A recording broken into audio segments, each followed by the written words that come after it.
was full of confidence, but when he arrived at the scene, he found that the spokesperson had been chosen as Flanders. Unconvinced, Homer planned to snatch the role from Flanders. The judges were impressed by Homer's passion, and even Flanders was willing to hand over the position of spokesperson. After becoming the spokesperson, Homer raised his standards for breakfast. He would not eat bread that wasn't whole wheat at all. Lisa noticed that Springfield's hero was not what everyone imagined. She had intended to tell the truth, but people only believed what was in the textbooks and no one was willing to listen to her. Not wanting to see his daughter upset, Homer took her to Springfield's former residence. Lisa had previously found Springfield's confession there, which could prove she was right. However, even after the curator saw the note, he remained firm in his belief that Lisa was wrong, arguing that the confession was likely a forgery intended to slander the great hero. No matter how Lisa tried to explain, Herbert wouldn't listen. Determined to prove herself correct, Lisa printed out the evidence, but still, no one believed her. The matter eventually reached the mayor, who couldn't let Lisa ruin the event. But under Homer's pressure, the mayor had no choice but to back down. Moment. He was in prison working on a ship in a bottle he was just one step away from finishing it when it was accidentally knocked over and destroyed by his cellmate's laughter. Bob immediately went out to confront them, only to find that Krusty's show was playing on the TV. Bob had once been Krusty's sidekick and contributed a great deal of comedic material to the show, but now he despised such lowbrow performances. Bob swore to destroy all television programs. The next day, the prisoners were taken to an Air Force base, where they had to pick up trash everywhere and clean the planes. After the work was done, the sheriff noticed Bob was missing while taking roll call. Bob had hidden behind a statue. Later, he hid everywhere around the Air Force base. When he saw an officer passing by, he ducked into a bathroom and threw out a towel to provoke the officer. He did this only to hear the officer's habitual phrases when angry, so as to gather information. After getting the information, Bob disappeared from the bathroom. Bob went to the weapons storage area, scolded the guard in an imitation of the officer's tone, and ordered the guard to go outside to pick up trash. The guard was about to voice his doubts, but still had to run out immediately to carry out the order. While the guard was away, Bob sneaked in and selected a small nuclear bomb from the arsenal. At that time, everyone at the Air Force Base was looking forward to the airshow, but Bob was planting the bomb, hoping to blow everyone up into the sky. Just as the audience was enjoying the airshow with great interest, Bob appeared on the big screen. He stated that he had been troubled by television lately and said people should spend more time socializing. Therefore, he proposed that everyone should give up television permanently. Bob's proposal was met with opposition and ridicule from everyone. Go back to Massachusetts, Pinko! Stolen a nuclear weapon. So he brought up a reason that no one could refuse. Upon seeing the bomb, the people present panicked immediately and scrambled to leave, but Bart wanted to head in the opposite direction. Seeing this, Lisa, worried about Bart's safety, ran back with him too. The military searched the Air Force Base for over an hour but found nothing. They had no choice but to discuss countermeasures with the city government in the basement. As the 2-hour deadline drew nearer, the mayor had to gather representatives from various TV stations and decided to sacrifice television to save the lives of all citizens. Krusty was the first to oppose this. He believed that living in a world without television was meaningless, but none of the officials present paid him any attention. They had already decided to make television disappear completely. As a result, workers immediately blew up the TV tower. Satellite dishes were forcibly dismantled, and anchors from various channels bid farewell to their audiences one after another. Marge, saying she believed everyone would return safely. Mo swore to guard his alcohol with his life until they sailed into international waters, but once crossing the border, the law could no longer restrain people's indulgence. They burned, killed, looted, and committed all kinds of evil here. Someone even married a cow. Bart openly provoked the Coast Guard. This taste of freedom also successfully attracted pirates. In the moment Homer turned around, everyone behind him was replaced by another group. These desperados eventually became the pirates' captives. All the private money Homer had saved for 6 months was stolen by the pirates. Just as the pirates were about to leave with the yacht, Homer finally remembered to call the Coast Guard for help. The other party enthusiastically offered to launch a nuclear bomb to support them. When the pirates threatened them again, Homer fought back, knocking all the pirates' beloved pets away. Prepare to die!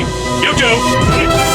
Ropers! Even the pirates felt sorry for him after seeing this series of actions. The pirates threw everyone into the sea, but first issued a disclaimer. Surprisingly, a whole net of people actually floated on the sea. Homer told everyone to relax, saying the ocean currents would take them home. Meanwhile, Marge and Lisa thoroughly cleaned the tens of thousands square meter house, completely eliminating the old people's smell. When Burns walked into the house after his physical exam, he immediately noticed something was wrong. He was overwhelmed by a young people's stench. Fortunately, all the valuables were still there. Soon, the Simpsons returned to their small house, but Homer felt uncomfortable all over compared to Burns' mansion. He thought this place was like a garbage dump. Bart didn't think so, because at home, he could spit wherever he wanted. Bart, stop that! Oh no, I can't even finish. I want to be rich.